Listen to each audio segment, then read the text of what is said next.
Happy Wednesday, kids. I just want to remind you about line plots or dot plots. So when you answer this question, you think about it correctly. So I just want to remind you that the dots tell you how many were scored in that game. So it's like telling you that there was one game that was 60, three games that were 70, uh, two games that were 85, and four games at 80 points. Okay. So make sure that you think about also distributions.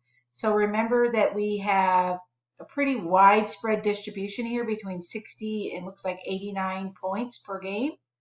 And you need to think about where they're clustered together, where most of the points are when you're looking at this.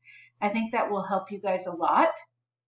Um, Also, anything to the right of 80, so 81, 85, looks like 87 and maybe 88 or 89 points, that would be anything over 80. And anything over here would be something that would be games that are less than 80. Hope that helps you guys.